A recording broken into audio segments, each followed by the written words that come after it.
Before we get started, this is not financial advice. This is purely for educational basis. Do read the disclaimer. And everything that we do is the intellectual property of the Financial Traders Hub. We'll do the usual analysis across sectors and industries. So obviously, it's been a good week for the financial markets. S&P is up 1.65%, similar for Nasdaq. Actually, no, sorry. This is the Russell 1000. So basically the small caps, mid caps rather, I think. IWB. Anyway, we can figure this out later. Um, in terms of sectors that have outperformed the S&P 500, this is basically what we care about. So uh, there's only three sector that would be, or you could even add materials to that. On a weekly basis, these four sectors have outperformed the S&P. Not surprising to see tech doing really well. So tech has been leading the rally here. If you see on a monthly basis, tech is up nearly 12%. That's a massive outperformance, right? Then followed closely by energy. So we've had an increase in the oil price and the energy stocks have responded accordingly. I think that's probably hinting towards maybe a little bit of a rekindling of manufacturing activity in the US. So people are probably thinking that things are not as dire as it was made to be, and that will get more activity into the future, both at the US and global level. Um, that remains to be seen. There's also a little bit of geopolitics going on between in the Middle East, particularly, which is now a lot closer to moving a lot closer to Iran. So this week, Iran announced that it will not accept the offer made by the US in terms of its nuclear plans and so on. So obviously, that's indicative of a rise in tensions because Donald Trump has been indicating that, there's only two outcomes for Iran. Either they comply or they'll have to face the wrath of the US, whatever that means. So obviously, that causes a little bit of tension from the geopolitical perspective. And Iran is also a relatively big producer of oil in the region or in the world. So, of course, the prices respond accordingly, right? Um, then we have communications, so that's doing relatively well. I think a large part of it is linked to the AI rollout or AI infrastructure rollout. So companies like Broadcom, Lumentum Holdings, and a few others. Actually, Broadcom reported at the end of last of the week. I haven't checked it. Let me just quickly see what the market did after this.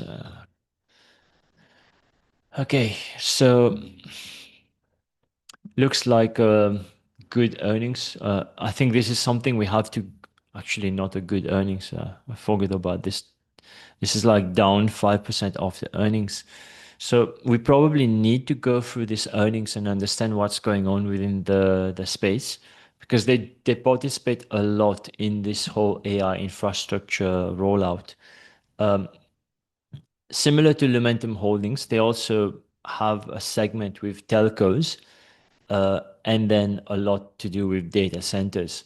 So we need to understand if something is changing fundamentally. If is there like a weakening or slowing down of activity from that perspective, or is this just investors being far too bullish and now it's correcting a little bit?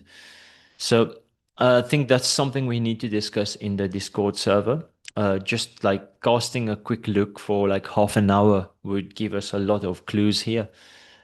Um, and then you've got companies like Lumentum Holdings, for instance, right?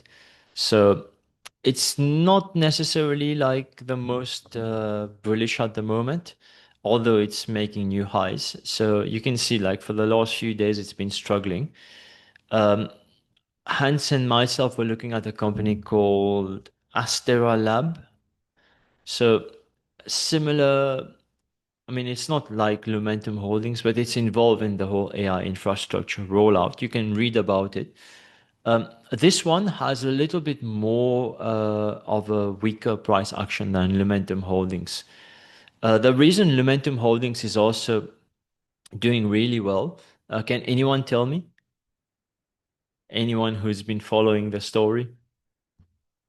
Is it because it's manufacturing in Thailand? Spot on. So it was quite proactive in terms of setting up its factories in Thailand, and now it's not necessarily embroiled in all these tariff discussions, right? So if you remember from my past videos, Lumentum Holdings was saying to the market that their customers were insisting that the components are not coming from China. And that was way before Trump, right? So all of that helped Lumentum Holdings to, be able to keep manufacturing and have no issues when it comes to tariffs and inventory and so on. So if you had done the research on Lumentum Holdings and you knew about this, of course, that's a fantastic company to own when there's expenditure towards AI components increasing, and at the same time, it offers you security when when it comes to not sourcing from China. And that's why I always say, no research is ever lost, right? In the case of Lumentum Holdings, many of you have played it, made significant returns too. But at the same time, you know about these very intricate parts of the business, and you never know when these things become useful, right? And the more you research, the more you do, it's basically just, making your knowledge base so much better and shortcutting your way to success. Let's go back to this now. So quite interestingly, even materials was up. So we had an ISM report that was not necessarily disastrous, but also not the best of reports. So it was kind of neither here nor there. Still hinting towards a lot of uncertainty, tariff-related issues, people not wanting to deploy capital or capex. So a lot of like wait and see situations, right? Um, and it's quite interesting to see in that midst that industrials and materials have just shrugged these issues off, right? Um, so that's the market telling you that it doesn't care about these interim or short-term problems that are being reported at the industry level. The market believes that one way or the other, all these situations will get sorted, and that things will normalize and it will get better in the future, right? That's basically what the market is telling you. In terms of underperformers, consumer discretionary consumer staples were the biggest underperformers. If you look at it on a monthly basis, that's a terrible performance, 0.42%, while the S&P was up 7.2%. So you would remember maybe a month ago, I kind of hinted that consumer staples were the best shorts you can have out there because while there was all this talk about risk off and so on, people were flocking into consumer staples company. And these companies, the fundamentals are not the best. They're poor, right? So the valuations get stretched. And then the moment there is some risk on sentiment, capital just moves out of these stocks because the fundamentals just are not there. And if you recognize this, you could have positioned yourself for a risk on environment by shorting the right companies within consumer staples. And this is not something that is retail trader level, right? And if you want to understand this a little bit more, feel free to unmute and ask more questions on this if it's not clear. Anyone? Okay, I think I've made the point quite eloquently, both in the Discord server and also here. Um, so quite interesting to see that utilities are all have also underperformed and also underperformed quite significantly on a monthly basis. So the reason I see this as interesting is because if you go a few months ago, utilities were quite hot with this whole AI talk. AI will need more power, and utilities were getting a lot of buying activity. It looks like this has probably come down now. People are no longer that excited about utilities companies. So if you were thinking of buying independent power producers and so on, just understand, that's what the market is telling you. It could be that nothing much will happen for the next few weeks. So unless you've got very good reasons to be long these companies, just be careful, right? It's always good to understand what the market is telling you. When we're looking at these, it's all backwards looking, right? But it's still important because these are the footprints of capital moving, right?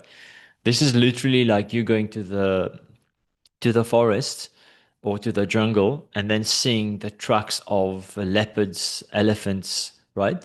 You can understand, right? Where are the water holes? Because all the animals will be walking towards that. And this is literally what we're trying to do here. It's not to say that if we see a move, we'll just chase it blindly. So it doesn't mean that, oh, tech is outperforming. It's been killing it for the last month. We're just going to go buy tech, right? In fact, that's not what we did. Right? We went short a tech company, and that company is down more than 20%. And we won in an environment where tech stocks are the strongest for the last month. So think about that, right? Um, I mean, when you put it in that light, right, you can really understand how well we assess the risk and how we are getting this trade idea generation process spot on, right? Does anyone disagree with me?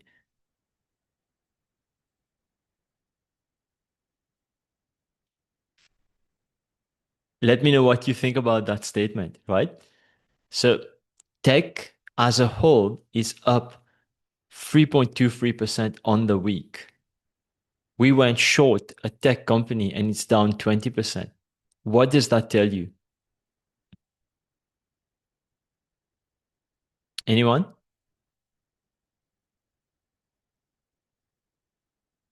Okay, this is complete silence. No one wants to tell me I the outcome or conclusion of this. Okay, go for it, think you Bhavan. can always, yeah, I think you can always find long and short idea within the Absolutely. sector. Yeah. Absolutely. It means that if you understand how to assess risk and you understand how financial markets work, within a very strong sector that's on fire, you can find both longs and shorts. And that's amazing because then you can go long with much less risk because you've hedged the long exposure with a short exposure within that same sector, right? So actually, the best trades for this week would have been going long MongoDB and short ASANA.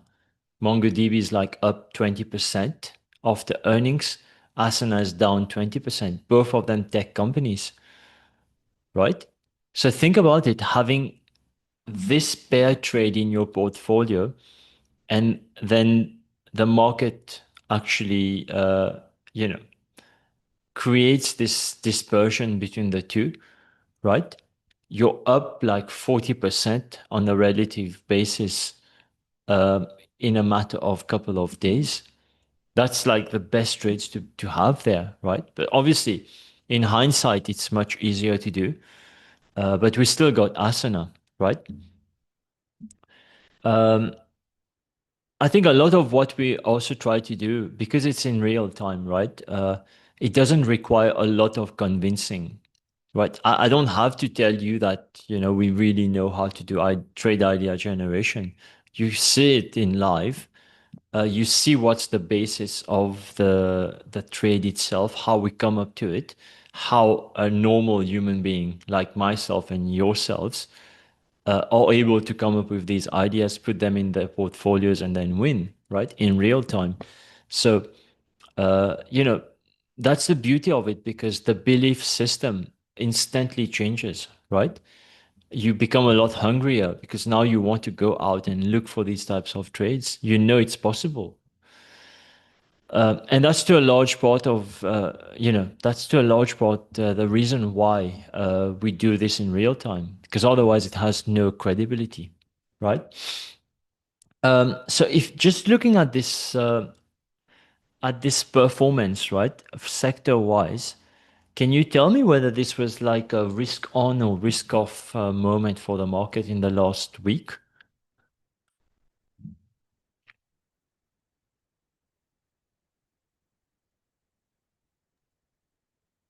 Risk on, right?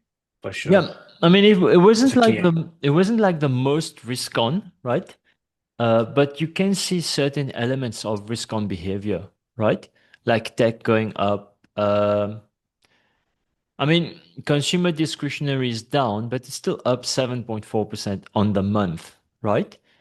So this Mhm. 0.76% down for consumer discretionary is only for 1 week. We probably need to see what happens in the next few weeks. But it wasn't like telltale signs of pure risk on behavior. It was more like a normalization from previous weeks of big risk on moves, right? Um, Maybe one thing I wanted to discuss too. So, if you look at the market itself in terms of price action, so um, this is what we're looking at here. It's not like making new highs very easily, right? And we see this on a day-to-day basis as we're looking at the market. Uh, it's that's like the most recent highs before this high. Um, it sold off a little bit, tried to go below the 200-day moving average, got rejected, then bounced back, um, then sold off a little bit. It was very difficult to be able to break above this high, right? But they still managed to. That's the most important here. So now we're making new highs. Although it's like not necessarily very, very convincing, but there's nothing that prevents us from going much further ahead and actually going back to the old highs here, right? So think about it, right? From that perspective, that um, a month or 2 months ago, we all thought that the world was going to crash, and now we're back to all-time highs, right? So markets get overstretched in both directions. And as the market is moving up and down, we need to find the right longs and right shorts and almost kind of be indifferent to what the market is doing as a whole, right? Because that's essentially the job of a stock picker. Um, if we cared a lot about what the S&P is doing, we would just go buy the S&P or short the S&P, right? Which is not what we do. We're looking at stock specific risk and trying to find opportunities where we believe there's asymmetric returns. That's what we do, right? Um, and then we do these analysis just to understand what the market is rewarding and what the market is punishing, right? So let's look at it from an industry perspective now. So metals and minings being big outperformers. So a large part driven by gold and silver prices that keep rallying, especially for silver. It had a massive rally last week or this week. Oil services also going up in line with the oil price. So you remember in the Discord server in the thread about oil services, so I mentioned, I even shared a graph to show how oil services stocks tend to be more sensitive to oil prices than the oil producers themselves, And that sensitivity varies depending on the level or the absolute level at which the oil price is. You remember that section? So I was talking about the closer the oil price is to the break-even rate, the more sensitive oil producers will be to further declines in the oil price. If the oil price moves from, let's say, 110 to 100, the oil producers will not move that much. The oil services companies might be a bit more sensitive to that. But as we go further down, then the sensitivity changes from one to the other. And it's by virtue of the business model. So if you start looking at the business model, you'll understand exactly why the sensitivity is that way. It was quite interesting to see semiconductors also doing well this week. I think it had a few weeks, difficult weeks. So it's good to see that they're back. I think a large part driven by AI. In terms of the underperformers, agriculture is having a little bit of a breather. So it's up 5.4% on the month. So do not interpret this cool down as being bearish, right? It's uh, like a relatively flat week after many weeks of big rallies for agriculture, right? Um, and then you have industries like home building, again, struggling a little bit on a monthly basis. It's down 0.3%, but then it's up 1.3% on the week.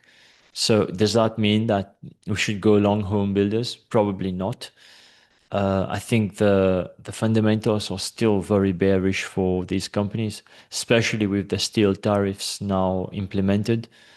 So what would happen here is the price of steel will go higher, and any company that requires steel will have their input cost increase slightly, right? So margins will go down at a time when demand is not necessarily this strong in this industry.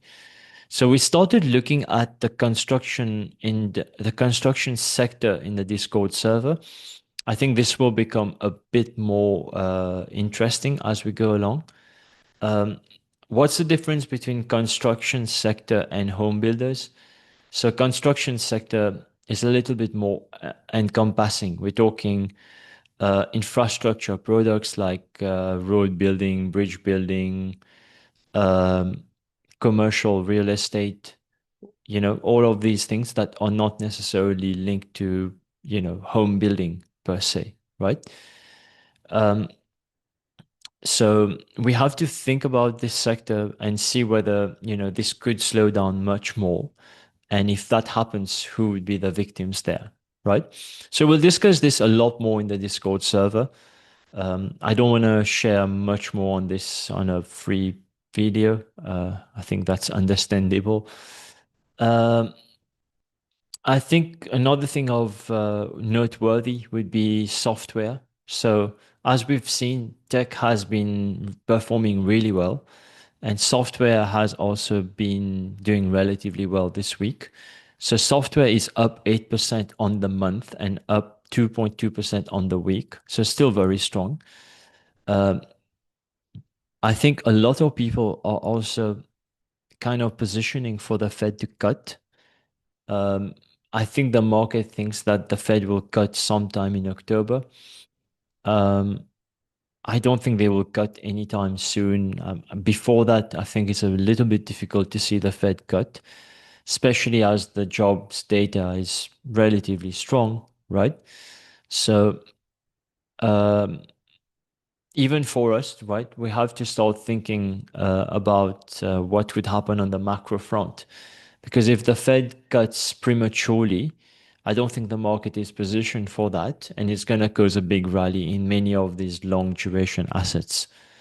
And if that happens, you probably want to have some exposure.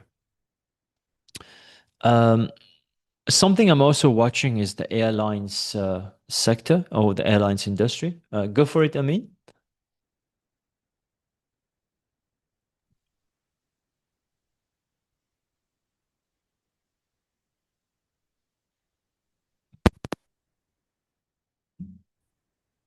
Amin, you want to say something? Can you hear me? Yeah, I can hear you. Go for it. Okay, sorry. Yeah, no, just a comment on the on the recent um, numbers of jobs. Mm-hmm.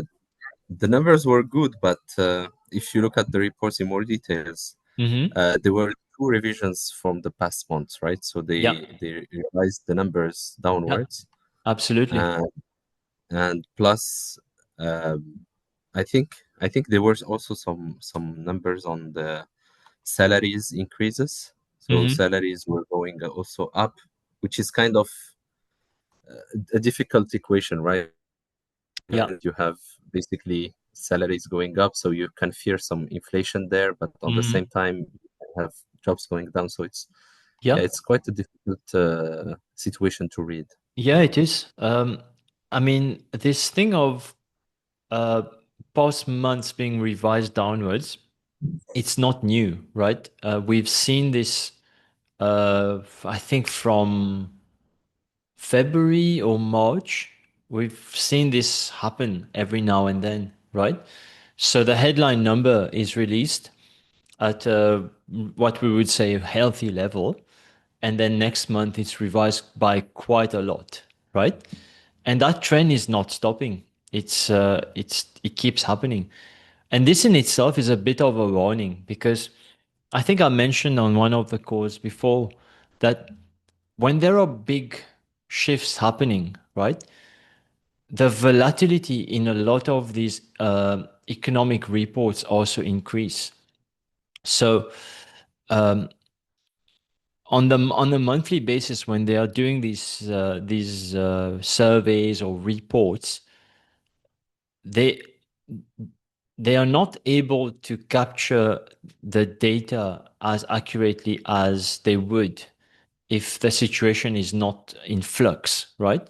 So if people are getting laid off more and more, and there's more flux in that situation, that only gets captured accurately when the revisions come through, right? And the fact that we have these revisions on the rise, that worries me because that's an indication to me that the the economic reports are seeing a lot more volatility, which by definition means that the situation on the ground is changing quickly, right? Um, it's a little bit of a mixed situation. So if you look at the US 10-year, right, it was falling quite nicely. But then after the Friday NFP report, it went all the way to 4.5%. And that talks to what you've mentioned. I mean, if salaries are getting increased, right? I mean, it's very rare for salaries to ever go down, right? Typically, salaries keep going up, which means that salary increases, when they are higher than expected, they're basically adding to long-term expectations of inflations, right? You earn more, and then you're like, okay, so eggs are costing $2 more. No problem, get the eggs, right? And then before you know it, that's now the new price of eggs. So that's basically what drives long-term inflation. And again, you can see why the Fed will have reservations, because on the one hand, they have a situation with tariffs where they don't know how things are going to be. So that gives them leeway to say, we're going to wait and see. We don't want to gamble and move too uh, prematurely or be too late in something. We want to move as and when we've got more information, which by itself means that they will be late, right? Because they are not anticipating what's going to happen. They are going to be reactionary. That's basically what they've told us. Um, so when the Fed starts cutting, it probably means we are already in a recession. If they start cutting by like 50 basis points, 100 basis points. So that's a situation that the market is not necessarily pricing in at the moment. No one really cares much about that. I think it's also maybe a low probability situation, but things can change very quickly. right? At the moment, the US bond market is telling us that all they care about is inflation, right? They care about the stories around the US deficit spending. They care about the stories about long-term inflation. Um, they care very much about these auctions that are not getting investors to bid lower rates. That's what the market is focused on, right? Uh, at the same time, if you were to look at the differential between the 10-year and the 2-year, this is when it's more than zero, it means that you've got an upward sloping yield curve, which basically means that long-term interest rates are higher than short-term interest rates, and um, that's a healthy yield curve, right? So for quite some time, this has been negative, and people were saying that, okay, when this goes below zero, it means that you would get into a recession next, which never happened. Again, there are no rules in financial markets or in economics, right? Uh, you can have principles, but then there are no rules. It's not like physics, right? That if you drop a ball from a particular height on a particular planet, it has to land at a particular speed, right? So this is where people go wrong, in that they think that uh, Mr. X on Twitter said that this is the rule when this break-even rates go negative and that we need to have a recession. It's not true. Um, and a lot of people say that the real risk is when you see the yield curve uh, or when you see the break-even rates start to slope upwards after it's gone negative. All these nonsense that they spew out there, it has no basis, right? What the market or what the yield curve is telling you, that it quite likes the situation at the moment. The US is still growing, and it's painting maybe a good situation for cyclicals in the US. Not many people talk about this, right? But an upward sloping curve is indicative of economic growth and indicative of cyclicals doing well in that environment. So this is not a rule. This is something to ponder upon.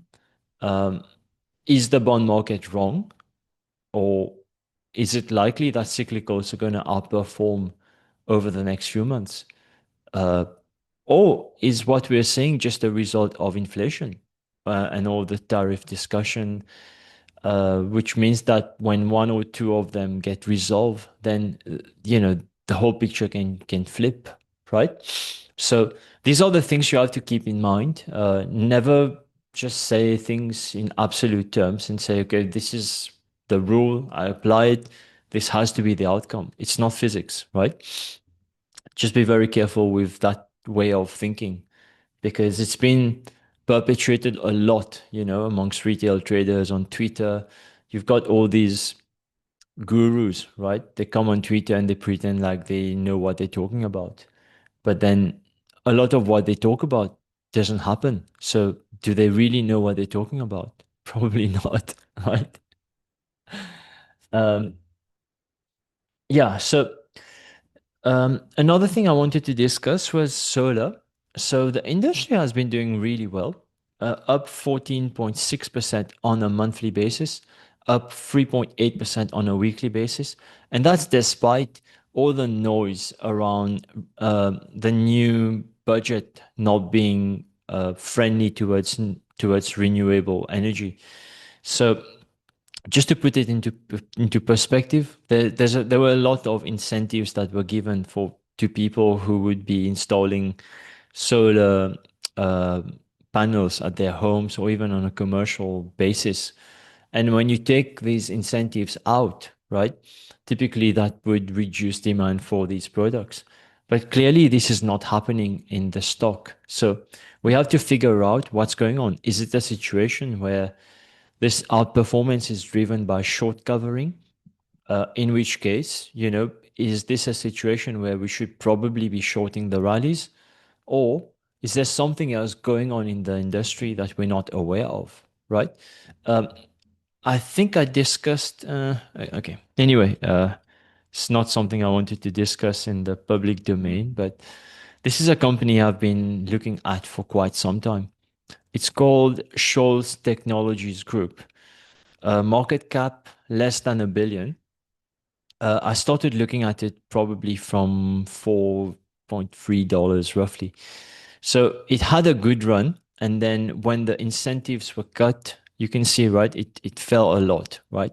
And it's a heavily shorted stock. So this rally here was probably because of short covering. And then as the incentives get cut, the market reassesses the risk and it falls quite a bit.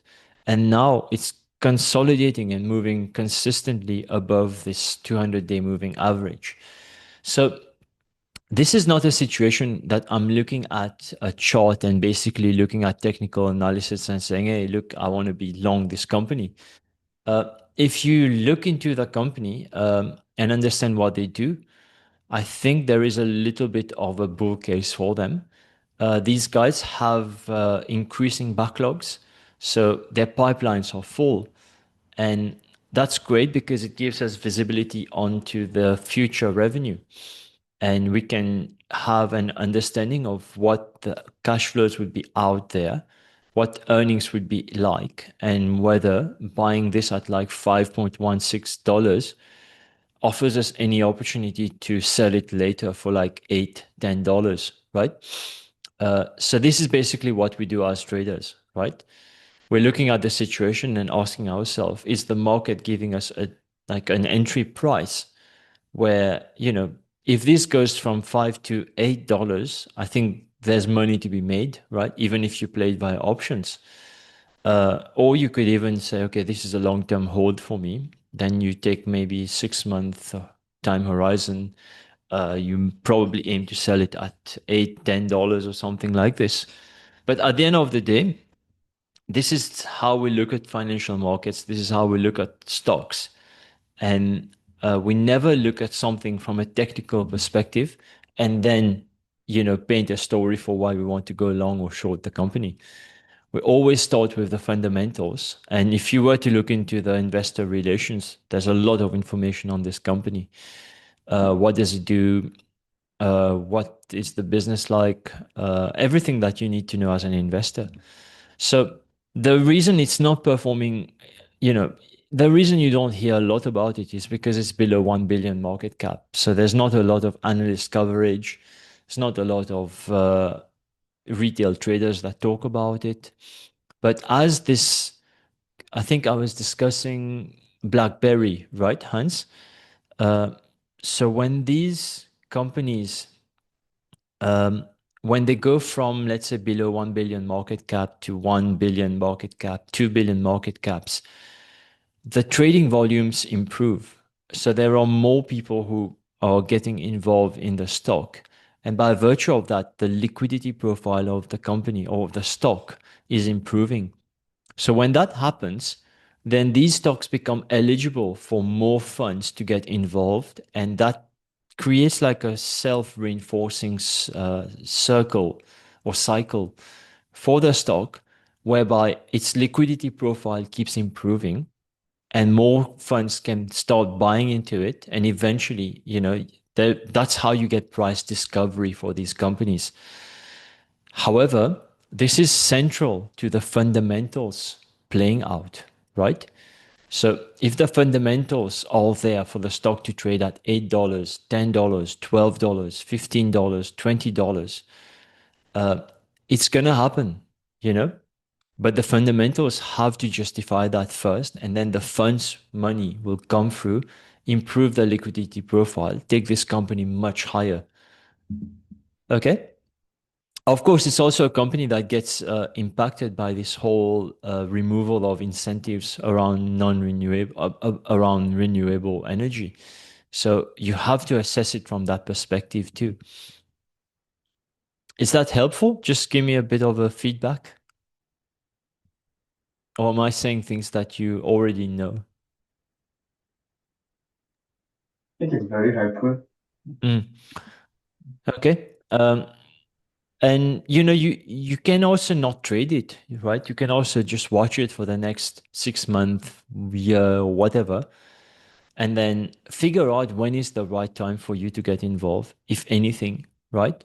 Or just watch it, to confirm or invalidate whatever I'm saying, right? Like this, there are many stocks, right? And these smaller stocks, if you discover them a little bit earlier, a little bit ahead of the institutions, um, obviously you don't play them via options, then you become more of a long-term investor. And there are big returns to be made, right? There are lots of funds that are just sitting watching the fundamentals of this company, and they're like, but we cannot buy it because the liquidity profile is not great. What do I mean by liquidity profile? So this company trades on average, let's say 8 million shares. That's basically $40 million of shares that's trading every day. So if a fund wants to allocate, let's say, $80 million to this company, it means that uh, it probably will take it like 2, 3 weeks to be able to get into the stock, right? Because it's not going to go buy the daily volume in one day, right? It's maybe going to buy 5, 10% of the daily volume, and then just work it out, right? It's going to be a number of days before it's able to have a meaningful position in its portfolio. And the same is true if it wants to exit the investment, right?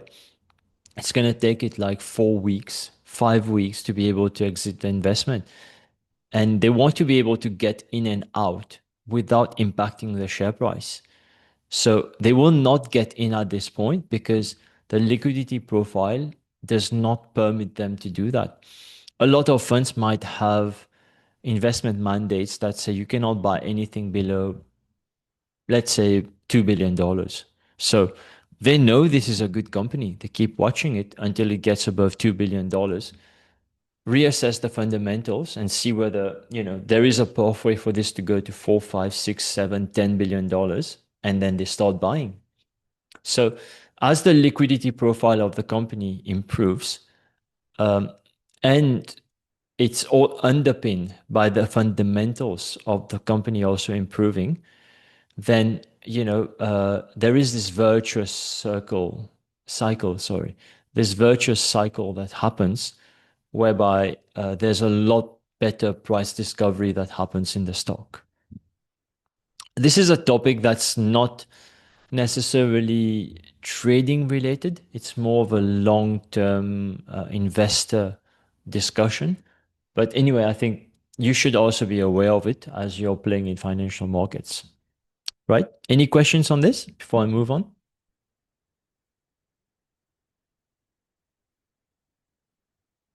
Okay, not much. Let's look at the corporate credit lend. So you probably have seen me look at the corporate yield bonds, the corporate bond yield, sorry, or rather the spread, right, as a way to assess how the market is perceiving riskiness in the market, right? So what we're looking at is the worst segments, the high yields CCC. So these are CCC is junk bonds, right? And the reason we look at this is because this gives us an indication of how risky the market perceives these companies to be. So when we look at the option adjusted spread, it's basically the spread that investors in these bonds would require on top of risk-free rate, right? So let me give you an example, right? Let's say you've got a rich uncle, and then he comes to your home and he's like, "Oh, can I borrow $1,000? I just left my house keys at my, at someone else's place. I'll give it back to you tomorrow. I just need $1,000 now to buy something." And then you'll be like, "Okay, I can lend you $1,000, but you give me $1,005 back." tomorrow, right? You charge him like 0.5% interest. He's like, okay, fine, fair enough. You get your $5. And then you have a guy like me who, you don't trust and you don't really know whether, you know, let's say, I own a shop in the region, I already have a lot of debt, and that I've been, let's say, competing quite fiercely with supermarkets and everything popping around. And now I come to your home and I'm like, can you lend me $1,000? You'd be like, I could do that, but I'd have to charge you, I don't know, let me charge you, when you give it back to me tomorrow, give it to me give me $1,020. So I have to charge you $20 of interest for one day because I think you are a lot riskier as a borrower. Is that making sense? So you want to compensate, you want to get compensated a lot higher for the higher risk that you're taking. And these companies are the same, right? They have a lot of debt. They are not in the best of industries. They are probably in cyclical industries. So if you want to lend them money, you cannot give them the same rates as you would give, like, let's say, a top tier insurance company, right? You would say, okay, you're in this industry, it's highly cyclical. So I'm going to charge you 5% more than the spread rate, than the risk-free rate. So eventually your interest rate might be 9%, whereby it's like 4% plus 5% spread. So that's basically what we're looking at here. We're looking at the 5% spread. So the higher this goes, the more the market perceives that it's getting risky to lend money to these companies from a corporate bond perspective. And the higher this spread goes, the more likely it is that we'll have a sell-off in equities, right? Because basically what the bond market is saying is that the risks are increasing out there. So eventually equity investors also start thinking along the same lines. And if you look at past periods like COVID, for instance, which is much further now, this is COVID, right? So in February, no one really cared, right?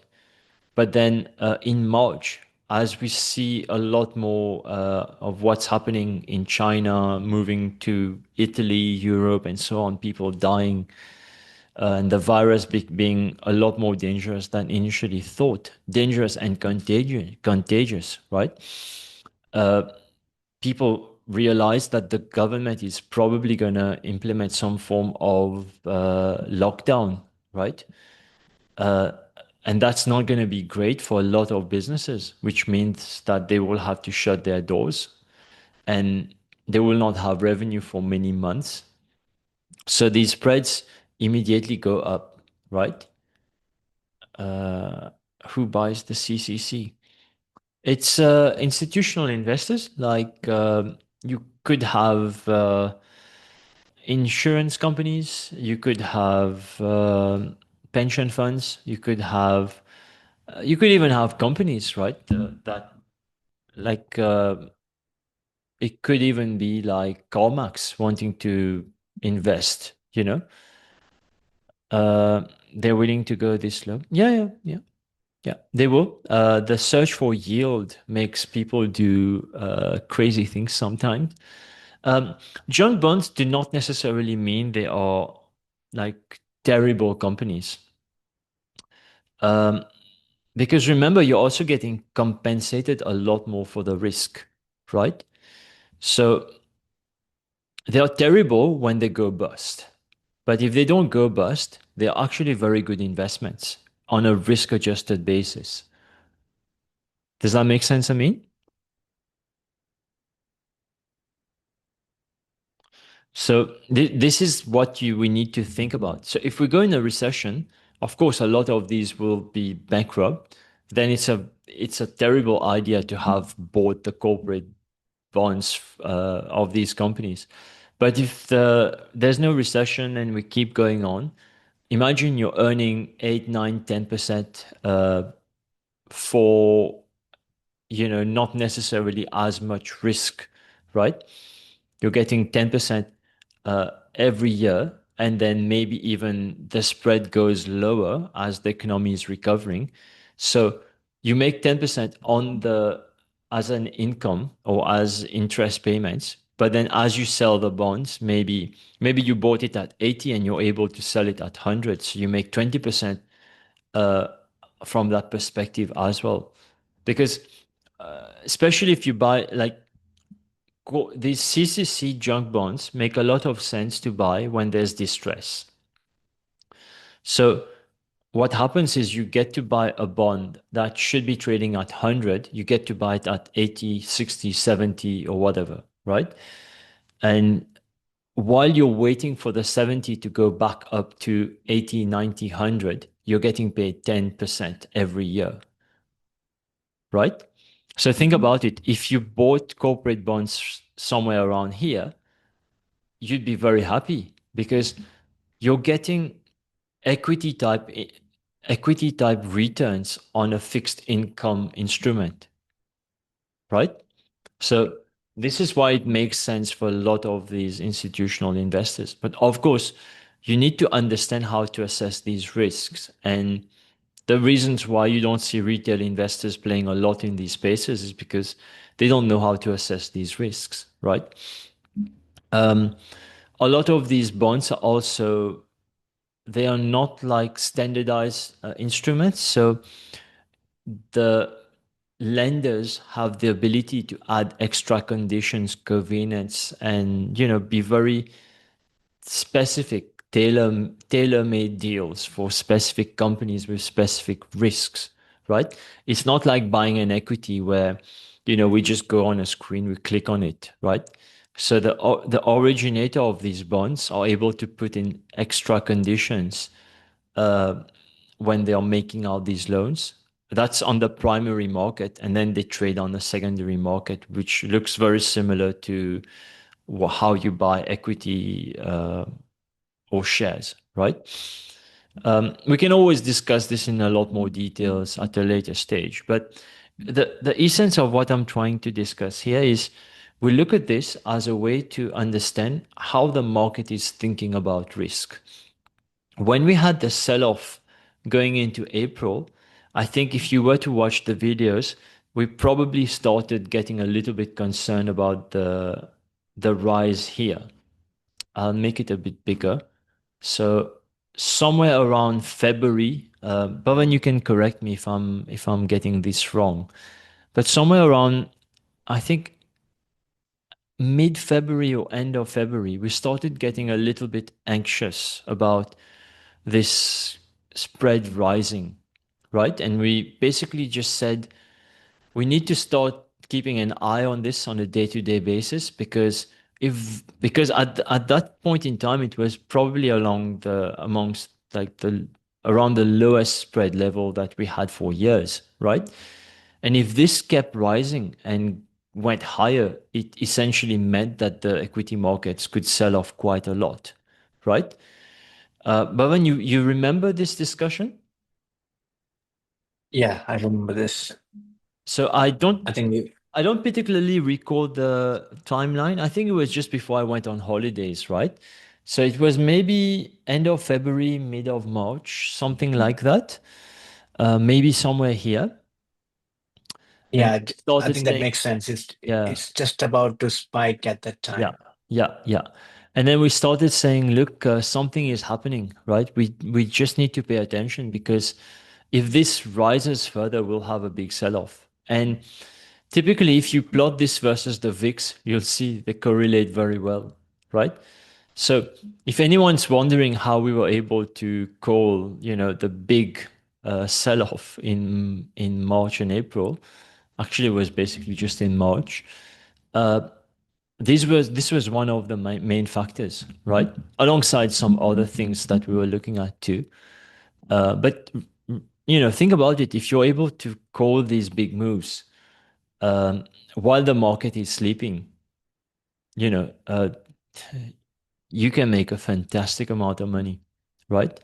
So obviously, as you had the tariff flip-flopping activity going on, the market realized, okay, maybe we overestimated the rates, the risks, and then the spreads kind of normalized.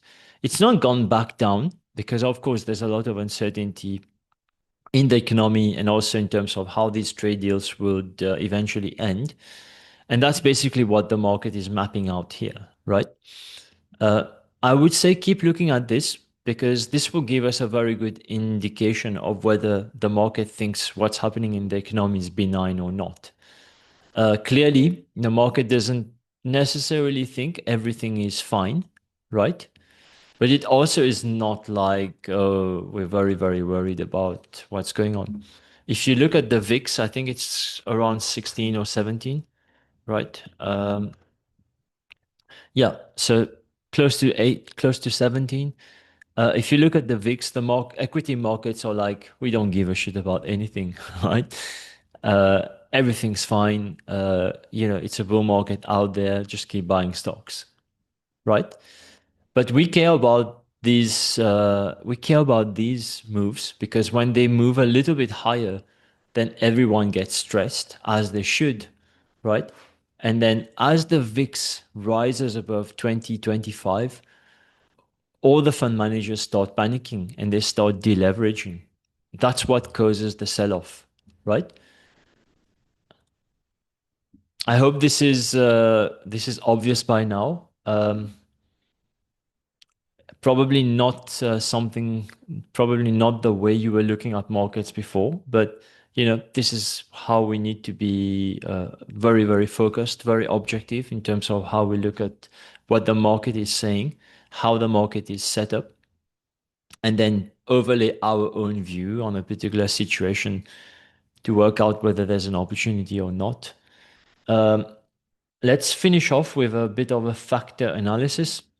So on a weekly basis, I think I'll let Hans do this because he's quite good at these, analyzing the footprints of capital across these different factors. So go for it, Hans. All yours. So Sorry looks for like putting you on the spot. that's fine. Looks like capital has moved to small caps. Mm-hmm. So big risk on move, I would say. From here. Yeah, yeah. That's a bit of a change, right? With respect to what Yes. we saw last week. So Mhm. last week, what we saw was capital likes growth, but it was still within the safety of large caps, Exactly. Yeah. right?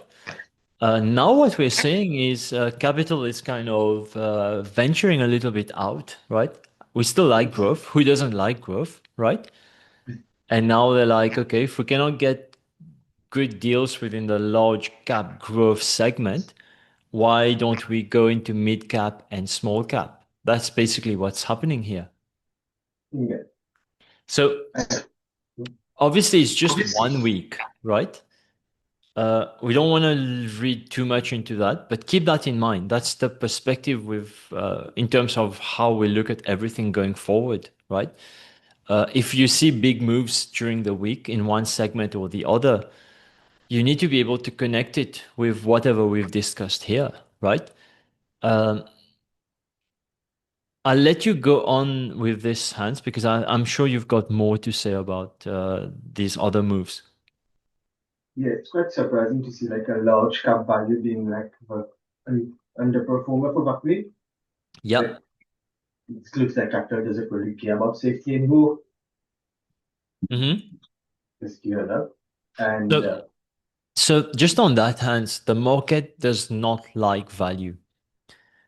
The equity markets, by definition, they don't like value stocks. They gravitate towards growth stocks because that's where there's potential for big capital appreciation, right? There's not potential for big capital appreciation generally in like boring old economy stocks, right? So that's why these value stocks trade at low PEs and the growth stocks trade at much higher PEs, right? And I know like value investors will be like, I don't know, vomiting all over the place hearing this, but it's true, right? Just suck it up and agree it's the truth, right? The market is doing this for many years now, more than a decade. It's the new law in town, right? Capital likes growth. Capital hates stagnant businesses, right? It doesn't mean that we will not go long value stocks or low PE value stocks. We will still do that, but knowing very well why we are going long these companies. That's the distinction that seasoned proficient traders are able to make versus people like value investors who have built an identity that all I do is I find low PE stocks, I buy them, hold them, wait for mean reversion for 5, 10 years, and that's what I call a skill, right? The good guys, the really proficient guys understand risk, whether it's a growth stock, whether it's a value stock. They're able to assess risk in conjunction with how the market sees things, how the market value things, right? If the market tomorrow pivoted and it only like value stocks, we would not cry, right? We would just adjust as well. Similarly, if the market tomorrow wakes up and only wants to buy mid-cap growth, we can still function because we have not built an identity that we are a value investor and all we'll do is buy low PE and vomit all over the place if we see a company that has a PE of 30 times whatever, right? It's typical of people, especially from the older school, who have read Warren Buffett and what's this other guy? Warren Buffett's mentor, Benjamin Graham, right? Yeah, Benjamin Graham. The forefather of valuations or whatever they call him. It's not to say that they are wrong, right? What they teach absolutely works, but it works within their methods, right? It works within the world that they've seen, right? It doesn't work within the world that we work into, right? A lot of what they teach is not applicable within the timelines and within the universe or even the trading or market environments that we find ourselves in. So at the end of the day, it's an asset that you're buying. And you need to understand the business model very well to project what happens next for this asset, how the cash flow is going to be, what's happening to margins. You need to have like intricate knowledge on these things and not just mindlessly say, okay, my skill is that I can run a screener and get all the stocks that are trading at a low PE, buy them, hold them, and then hope for the good. Or even worse, cry 5 years later when the market doesn't agree with me. Okay, just gone off a tangent again. Go ahead, Hans. So, this move to growth seems to be sustained over a month trend also, and both in small cap and large cap growth. Yeah. So, if we look at you remember the risk spectrum that I showed once, Yes. right? Yes. So the market is now widening in terms of venturing into mid cap and small cap, right? I Right. mean, if you think about it, small caps have outperformed, small cap growth have outperformed mid cap growth on a monthly basis. That could be because of short covering and so on. But if I were to lump the two together, I would say that the capital is starting to go within these risky segments. And that's a departure from what we've been seeing from the earlier weeks. right? I think this is very important to note. And I think, Hans, you also feel this way, right? Yes. When we presented the last snapshot, maybe last week, I don't remember when was the last time we did it. Uh, the conclusion was different, It was very different. right? So what does it mean? Do we just go by small cap growth and hope for the best? No. We acknowledge that there's been this 1 week where things might have shifted. We keep that in mind. Maybe we start doing our research focused on mid cap growth or small cap growth. We have a few ideas in our watches. And then maybe next week we start getting more confirmation towards actually there's a big rotation happening, right? So then it would be the right time to start putting a position, right? Mm.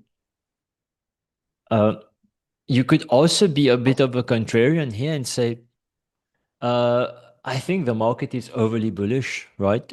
It's gravitating around growth, but I'm seeing the economic growth picture worsening. So I don't really think that the market is positioned correctly, and there might be a bit of a pain trade here in that maybe the next few GDP reports come out much lower than expected. Uh, and before that, what would happen is the corporate profitability of the companies involved in these segments would start to show significant signs of weakening, right? So maybe let's take an example.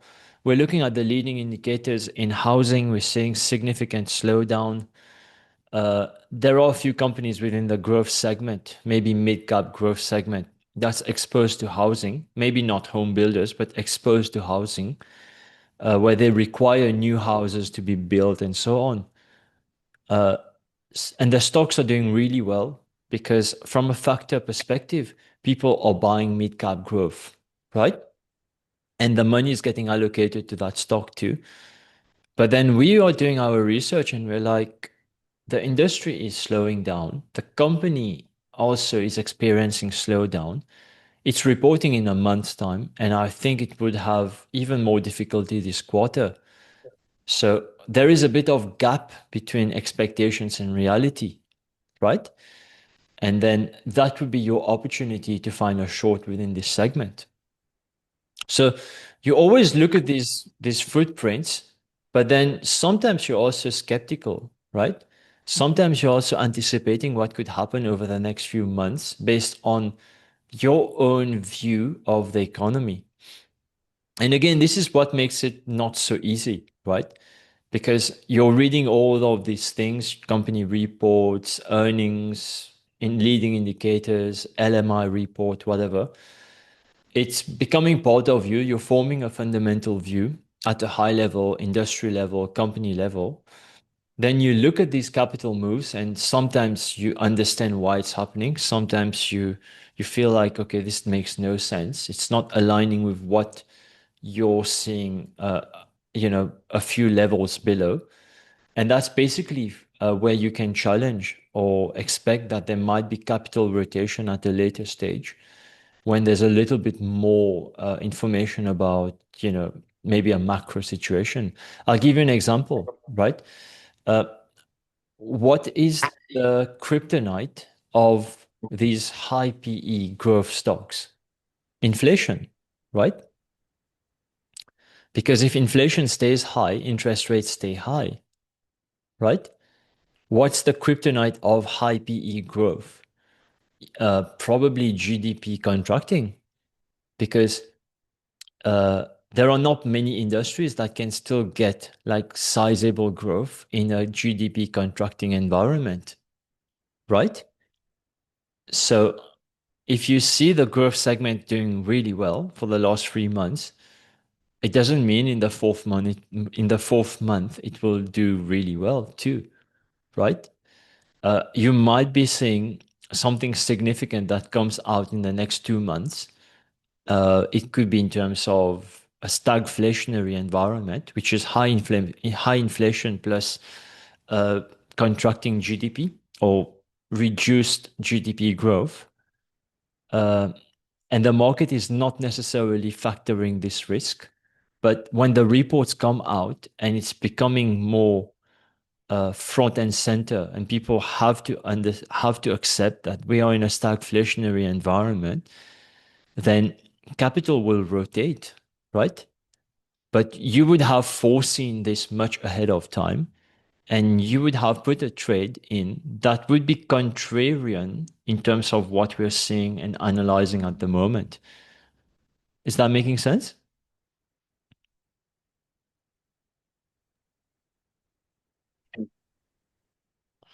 Okay. So just on this, I kind of indicated that I wanted to look at going long value stock, so low PE value stock. I still want to do that despite the underperformance of the value segment. I think we do not need to be chasing the markets, so we shouldn't have like all of our trades being momentum driven, which basically means chasing the market. We have to be fundamentally rooted and anticipate that there could be capital rotation ahead of the curve, especially in a risk-off environment. There's enough elements to warrant a risk-off environment in the future. We don't know about that. We can only position for these things. So having a long idea in the low PE space within a company that's experiencing a little bit of transformation in its strategy or strategic plans is not a bad idea. I think I looked at a company last time. It was maybe like a year ago. I think I discussed it in the Discord server, Proto Labs, right? So this is like below 1 billion market cap, just below. PE is relatively high, so it's gotten discovered now. When I was looking at it, it was like 25 something. But that's not something that should discourage us. We can still go along this company if we see clear-cut reasons why why this could work. So that could be one such long trade idea. There is this company that I also quite like. I think the sticker symbol is LYB. No, I think that's not the one. I don't remember. What was it? Anyway, I'll discuss it in the Discord server. It was something around chemicals. Yeah. No, I'll look at it later. I'll just see if it's in my watch list here. No, let me get back to you on this. It's like a very niche chemical industry stock. There's some stuff around chlorine chemicals, but it's quite interesting because I think it's got a lot of room to run. So these are the types of companies that you can be a bit of a contrarian to whatever you're saying in terms of these factor moves, and still do really really well with the individual trades themselves. So I'll probably stop here and open the floor for any questions that you might have.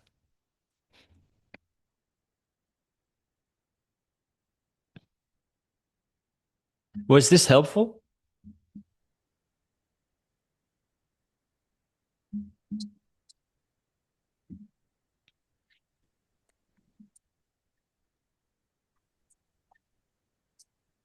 Hi, Roshan. Yeah, go for it, Yanish. Is it a good time to ask question about the ISM reports, or you don't want to take it in the public? No, you can ask right away. Okay, so like based on the initial analysis that you've done, is it concurring with your ISM reports review, or it's contrarian to that? I haven't looked at the ISM here. I'm also not giving a lot of weight to what's in the ISM at the moment because it's it's a bit of a unique environment at the moment, right? Whereby people are in a wait and see approach. And obviously, with uncertainty, people tend to bitch and moan, right? Um, so there's less objectivity or less actionable items within the report. Um, of course, I'm still looking at it. Some of the comments are useful to understand the setup of everything, but I'm not kind of leaning too much into it to kind of adopt like proper bearish view of the market, right? And I learned about, you know, being very flexible with this during COVID, because during COVID, you could see there was a lot of negativity in these reports, but then the stocks would just fly off the shelf, right? So then you have to understand how much importance or credence you give to these reports, which are basically people like me and you who have no better or have no better way to predict the future than listening to what's happening in the news, right? When everything is driven by news narratives, as in, are we going into a lockdown? Are we going out of a lockdown? That's dependent on the government, right? Mhm. So we're all the same in the same boat. We're tuning into the radio and trying to figure out what's going to happen next. Then we have to also take these reports with a pinch of salt, because you're not getting anything that's of much predictive value yet, right?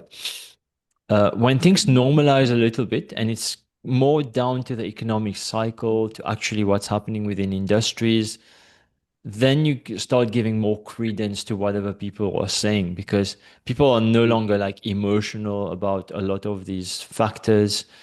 And at the same time, the outcomes are not dependent on one thing that the government will say, right? It's more dependent on what's going on into the industry according to the economic cycle and so on. Unfortunately, recently the narratives have been driven mostly by the government, right?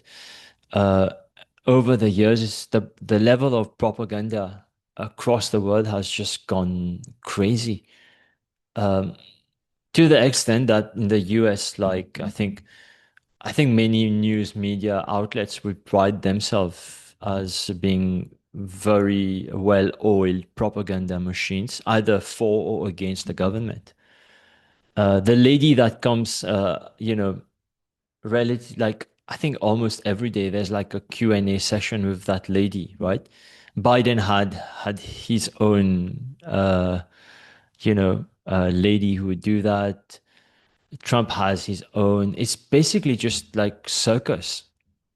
It's not like anything you ask her, you'll get any real answers or any objective answers.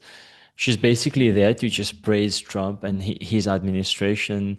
So if you say things like, I don't know, like you're hurting the economy, she'll just bring up whatever nonsense to say, no, we're actually not hurting the economy. You're mad, you're crazy, get out of the room. So it's very unfortunate that we cannot have balanced debates and objective debates anymore. And yeah, Caroline, whatever, right? It's very unfortunate because then no one trusts what's coming out into the media. People just shut off their TVs and radios, and the trust just gets eroded, right? And the same thing, like for me, right? It's, I mean, I don't even know how to turn on my TV. I don't even know where the remote is. That's how, disconnected I'm with all of these things. But yeah, to come back to your question, Yanish, the ISM, we can still use it, but we have to always take it with a pinch of salt in these unique environments. The same thing with the consumer discretionary survey. Of course, it's been going down and so on, but we have to understand there could be a large part of subjectivity within the respondents, right?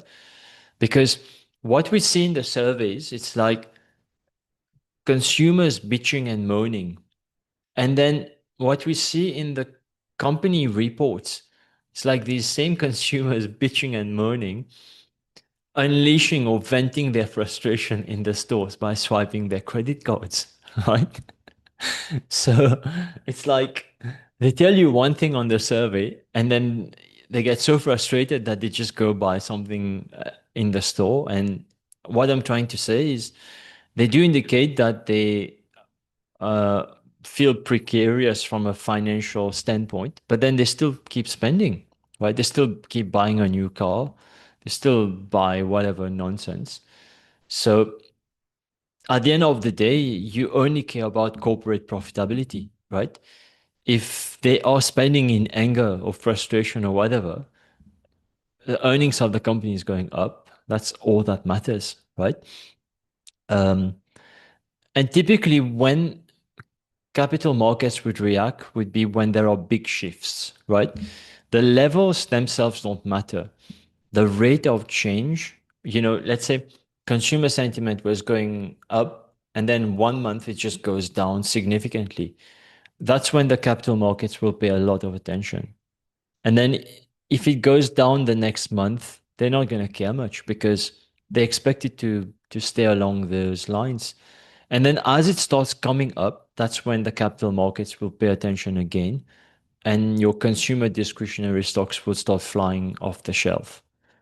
So this is, it's not like a science, right? Where you punch in the numbers and you get one answer. A lot of these things are very contextual and you have to, apply a lot of subjective judgment before you come to a conclusion. And that's why, it's all these things are highly probabilistic in nature. I think what we should do, Janusz, maybe find one trade idea within the ISM report, because I still believe we can find at least one long or short idea from these ISM reports. Since we're talking about the ISM, one thing I noted was more on the ISM services front. So the economy has been kind of held up mostly by the ISM services. So if you remember, ISM manufacturing has not been expanding for a number of months now, right? But that's been offset by ISM services where, you know, month after month we were seeing expansion. Uh, for the first time, we dipped below 50, which indicates contraction. So, again, when I talk about capital markets reacting, it's normally at these turning points, right? The markets have not yet reacted, but I believe we might be very close to a turning point, right? So we have to be very close to these things and understand exactly what's happening because the most amount of money is made at these turning points. Because when something is changing quite fundamentally, people realize they are wrongly positioned and then the moves are quite significant, right? Any other questions? Go for it, Bhavan. Yeah, Roshan, like the GDP growth also came out negative, like in the last report, right? You're talking about Q1, right? Q1, I think. Yeah, Yeah. yeah, yeah. So yeah, it's just quite, I can't make sense of like the bullishness I'm seeing in Um, the market. so But so there are yeah, two. my question is around this one, right? Like so, ISM is also like the services has started to come Mm. down. Are you watching anything else for confirmation signals as to the market is kind of got overstretched from what the actuals are? Yeah, so I'll answer the last part of your question first. So I'm watching the breadth of the market quite closely. There are many ways to do that. The RSP is one of them. In fact, I think we can just quickly take a look at this. So the RSP, for those who don't know, it's the equal weighted index of the S&P 500. So all the 500 companies have the same weight, right?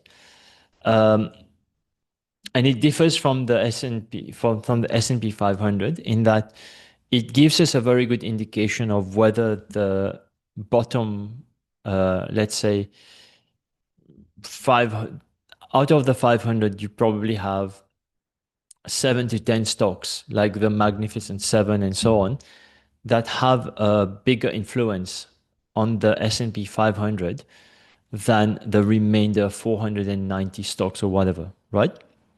So this is what this index allows us to understand. Are these other stocks also participating in the rally, right?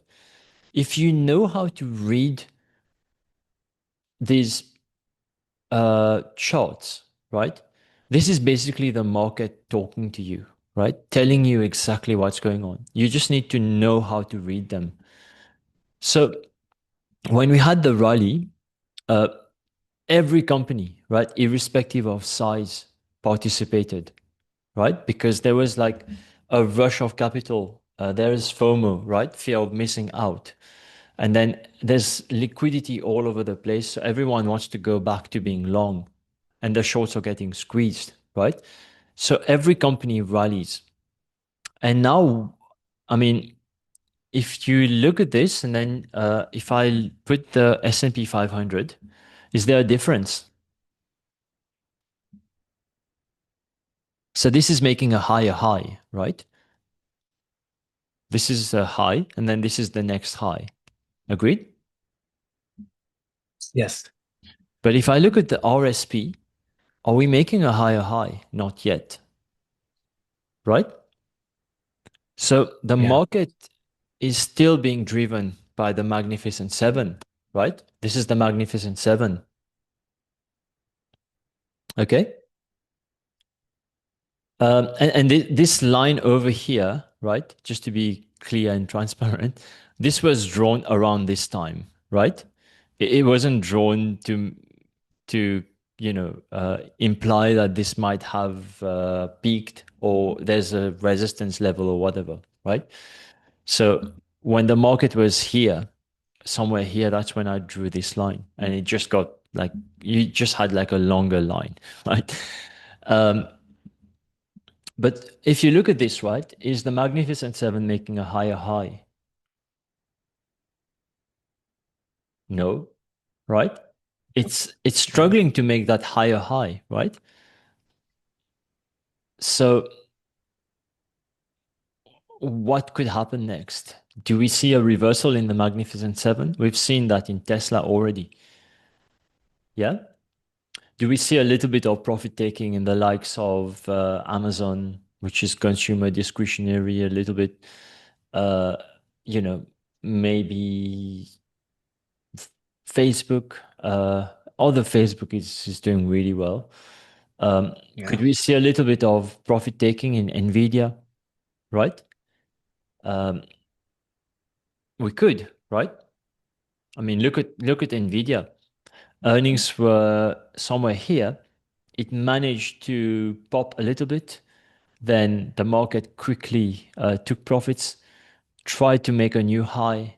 It's kind of, is it failed? Is it a failure or not? We don't know yet. But this is not a stock that's going up very easily, right? People are not buying this hand over fist. Yeah? Because there's a lot of people who bought here who are now selling and taking profits. So is this just like a natural breather that Nvidia is going to take? Or will it get to a point where it's not able to make a new high and then people start panicking and they start selling, right? These are the questions you have to be asking. I don't have the answers yet for a lot of these questions because I'm still in a wait and see mode, but you can see what I'm watching, right? And every day I'm looking at the price action of the market. What's rallying, what's not rallying, where's the market having difficulty? And that's kind of informing my view, my instincts, right? In terms of is the market starting to struggle a little bit? But then expectations are still too far-fetched, right? Which means that the prices have moved ahead of fundamentals, but I cannot see the bus that's taking fundamentals ahead. I cannot see that bus coming. So fundamentals are not yet meeting the price. And that could be at a market level, industry level, stock level. That's for you to figure out what's going on, right? What's your view of that situation? ASANA is a clear example, right? So Hans gets to admire my technical analytical skills. Very simple, nothing fancy, just a line, some moving averages, because the technicals, I spend less than a minute on them, right? The bulk of my work is done in the fundamental analysis. The rest, it's just for me to understand whether there is potential for the stock to move, and if it moves, by how much could it move, right? That's literally why I'm doing the technical analysis. But if you look at Asana, right? During the sell-off, it went all the way down to 12, 11, $12. Then it rallied in sympathy with the market. Even this rally, right? It wasn't as clear-cut as we've seen for many of the other stocks that just rallied, no questions asked, right? So this is indicative of the market knowing that this is an asset that is not the best to own, right? And despite all of this, it keeps rallying, gets over many walls of worries, rallies into earnings. So, people are getting long into earnings. And then, that's the reckoning, day of reckoning, right? They get fed with reality and then they realize their position wrongly. So the reason I'm showing this to you is, so I put the position somewhere here, right? Yeah, maybe 18th of May, probably 16th of May, because that was a Friday. Yeah. So at this point in time, my analysis was that, okay, Asana is struggling to make a new high. From a technical standpoint, this is my analysis. And I was like, okay, I think this is a good entry point, and I would structure it in this manner. So the way I'm looking at it from a technical analysis perspective is to say, if my fundamental analysis is right, we could get a sell-off, and it's very likely that the stock breaks below this moving average line, which means that this will just go much further, right? Which is exactly what happened, right? And then I'm like, okay, if I can foresee this happening, where would I put my strikes? What are my strikes going to be for the long and short? I also don't want to be too out of the money. So you take all of that into consideration, then you figure out your structure, and then you buy your positions, you put it there, you let it work into earnings, and eventually you'll get to see whether you were right or wrong. Yeah, but to go back to your question, Bhavan, I think what we need to keep looking at is the breadth of the market. Because remember, if the economy is weakening, you could still have outperformance of the Magnificent Seven by virtue of the business that they do, right? They are literally like winners take all businesses. So there might be a lot more what I'd call anti-fragile. So they are a lot more resilient in an economic growth slowdown. However, the rest of the 490 companies will not be the same, and the stock prices will move accordingly, and that will be reflected in the RSP. Make sense? Yeah, makes So sense. for a strong bull market, you cannot have only 7 stocks participating. At some point, the rally needs to widen, and participation needs to broaden out to many more of these other stocks, because these are companies that work in the real economy, right? Some of them are drilling for oil, some of them are restaurants, some of them are, I don't know, like, insurance companies, banks, whatnot, whatnot.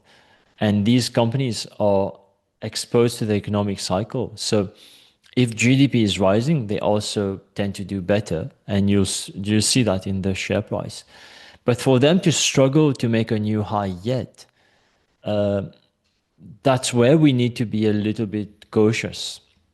It doesn't mean we go and we short the whole thing, but we have to be cautious, right? That's the market telling us that don't just look at the S&P, look at the other things. And for us, it's amazing, right? Because we can go long and short, which means that we have a clear dispersion happening in the market here, right? And we can find areas that are strong and go long, and we find areas that are weak, go short, and basically take advantage of the market irrespective of where the S&P will go next. Did I answer your question fully, Bhavan, or is there something else you had asked me? No, I think that makes sense. Roshan, in these three graphs that you shared, like our magnificent seven, both seems like stalling, but SPY was still looks like it's climbing up. Yeah, it managed. What was the reason? S&P managed to grind up, right?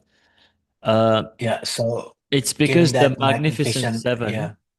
The S&P 500 is a combination of Magnificent Seven plus the rest.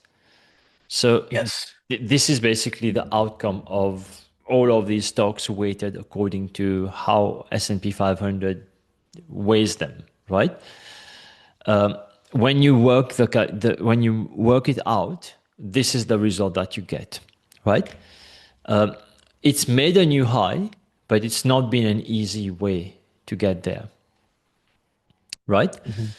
We're no longer into that phase where every day it's going to rally and it's going to be like 1-2% up. Market is 1-2% up for fun, right? And now the market has to really work a lot harder to rally. That's basically what I'm saying. Yeah. If you get some positive news and it goes up 10%, we've gone into a different phase. But at the moment, until we've got this gridlock, right, and we're not getting any new positive news, the narratives are not flipping, I think this is going to be the mood of the market.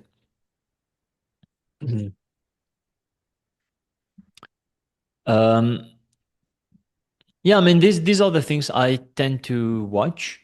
I'm also I'm not like really concerned about this, but this is not something I'm willing to just disregard this. Yeah. Right. So it's at the back of my mind. But of course, I don't want to be like super bearish or super bullish on anything.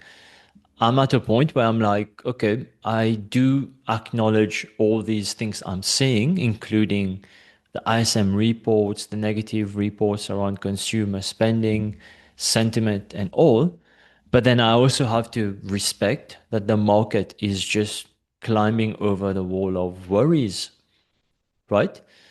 So which one gives, I don't know. But this is the setup. And as we get more information and we get clearer indications of what's happening, because the economic cycle doesn't work like, okay, one quarter it's down and then the next quarter it's like super high, right? It's a cycle. So if it goes down, it tends to keep that trend for multiple quarters, right? So your initial question was like, GDP was negative, ISM is bearish. you're seeing all these fundamentally bearish things out there, but the market is just grinding higher. How to make sense of all of this, right? So let me ask you this: is GDP forward-looking or backward-looking? It's backward, right? Yeah. So it holds no value in terms of prediction, right? True. Yeah. The only value it holds is to give us an indication of where we're at or where we've been, right? But aside from that, zero predictive value, right? And also, the reason it was negative was because there was this pull forward activity, right? So if you look at the equation for GDP, like the more you import, can you still hear me? Hear you, but I think you're talking from a different mic now. Oh, okay. 1 second. I think my mic just got unplugged. This is annoying. Uh,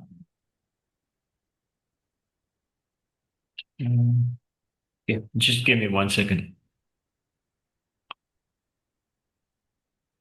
Mm,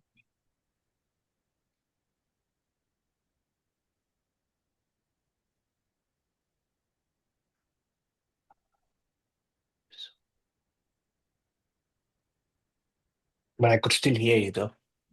okay. Yeah, I wanted to get back That's to better. my original mic. Yeah. I Okay. think you're right now. Okay, yeah, I'm Yeah. back now. Okay. So, yeah, sorry, the USB cable is a bit loose and then I knocked my hand against it. So, yeah, we were talking about GDP, right? So, Yeah. the higher the imports versus exports, the more negatively GDP will be impacted. See. So if you look at the formula for GDP, there are like 4 or 5 components plus minus. Imports are like a minus. So if you pull forward a lot of activity from the future because of this tariff situation, of course imports are like kind of artificially inflated, right? And then that creates a negative GDP print, right? It was like minus 2.8%, if I remember correctly. So markets did not react much to that, if you recall, right? Because they figured out that this is an exceptional situation. It doesn't mean that GDP is actually contracting. It's something else that's happening. But going forward, right, there are a few things we need to keep in mind. The government might be forced to curtail spending, and that could be like fewer federal workers, fewer contractors, expenditure, and so on.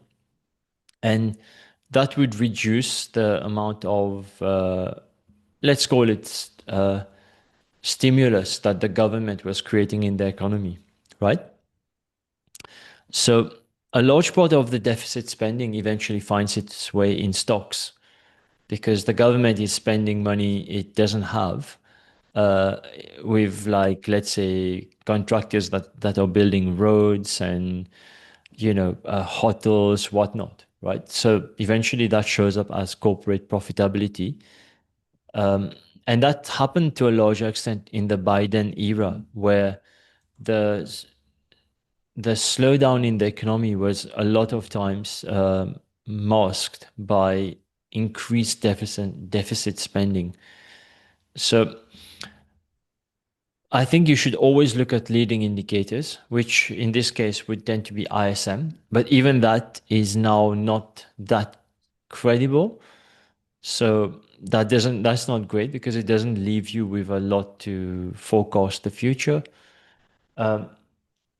What I would say is one should also not dismiss what the market is saying, right?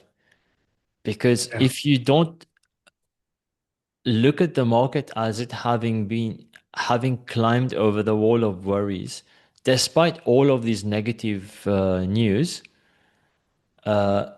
you're kind of arguing with it, right? If you're like retail traders who you're permanent perma bears, and they say this has to go down because this report is below 50, you will be very disappointed because every single day the market might just grind up in your face and none of your trades are working out. So the truth always comes out in company information. That's the closest you can get to the source of truth. But unfortunately, this is also not predictive, right? This is a little bit like coincident or even backwards looking, right? But through our understanding of business models, we can use the business model and the KPIs to kind of form a view of the future for the company and its industry. And that's where it gets a little bit more predictive value. And it's great that we can express our view at a company level instead of at a market level. If we could only trade the S&P or NASDAQ, what would you do in this situation? It's a binary decision, right? Buy, sell, that's it. But it's great that we can express our view through more than 2,200 instruments, which all reflect the actual businesses within the US, where you get access to the business model, the financials, and the KPIs, alongside all the qualitative information that you get from industry reports, management comments, and so on. Yeah. Yeah. It's a good way to help you, Bhavan, there is this FactSet report that they normally put out, which gives you an idea of how companies are reporting and so on. And if you look at the reports, you'll see that a lot of companies have reported good numbers, right? I think I posted on the Discord server at some point along these. Yes, I remember graphs. that just before I was going to go on holidays. But even that does not necessarily justify the elevated PE at which the S&P 500 is trading. So we're still in a situation where price has moved well ahead of fundamentals and we're waiting for fundamentals to catch up. And if it doesn't, then that gap will be closed. ASANA is a clear example. People were expecting fundamentals, to come by. Price had already moved, but then fundamentals actually did not come. You see, it's not easy. It's not clear cut, straightforward, right? And that's the real world, right? It's very different from what we learned at school. With actually science, right? Science is very absolute in nature. This is more like a social science, a lot of subjectivity, contextual, and you really need to be able to think across all these different layers to be able to form a view and have high conviction in your trade ideas. Yeah, that makes and also sense. Most importantly, exercise flexibility in your thought process, right? Be willing to understand that maybe the ISM has lost its importance. And why would that be the case? Be willing to understand that maybe the market is right. Actually, the market is always right if you think about it. And just be willing, right, to accept that I could be wrong here. I could be thinking about this in a very incorrect manner. The market is telling me something else. What's going on, right? I do this all the time. So, if something is running contrary to your own belief or, your own analysis, it happens, We'll be wrong more than around 50% of the time. So, get used to that. Yeah. Yeah, makes sense. So, I wasn't gonna say that you'll be right 100% of time, but that's why the group also makes sense, like for us to challenge our view independently from what we are Yeah. thinking, Yeah. and then still be able to convince whether to agree with the view or Yeah. not. Yeah. Yeah. Absolutely. I mean, when Makes you sense. win, you need to know why you're winning, right? When we were Yeah. winning, all the way down here, right? And winning really big, right? It's not just like small, teeny, winny trades. We need to know why we're winning, right? And not just get excited that, yeah, the market is falling and we're just buying puts. Look at us. It's very important to always stay objective, whether you're winning or losing.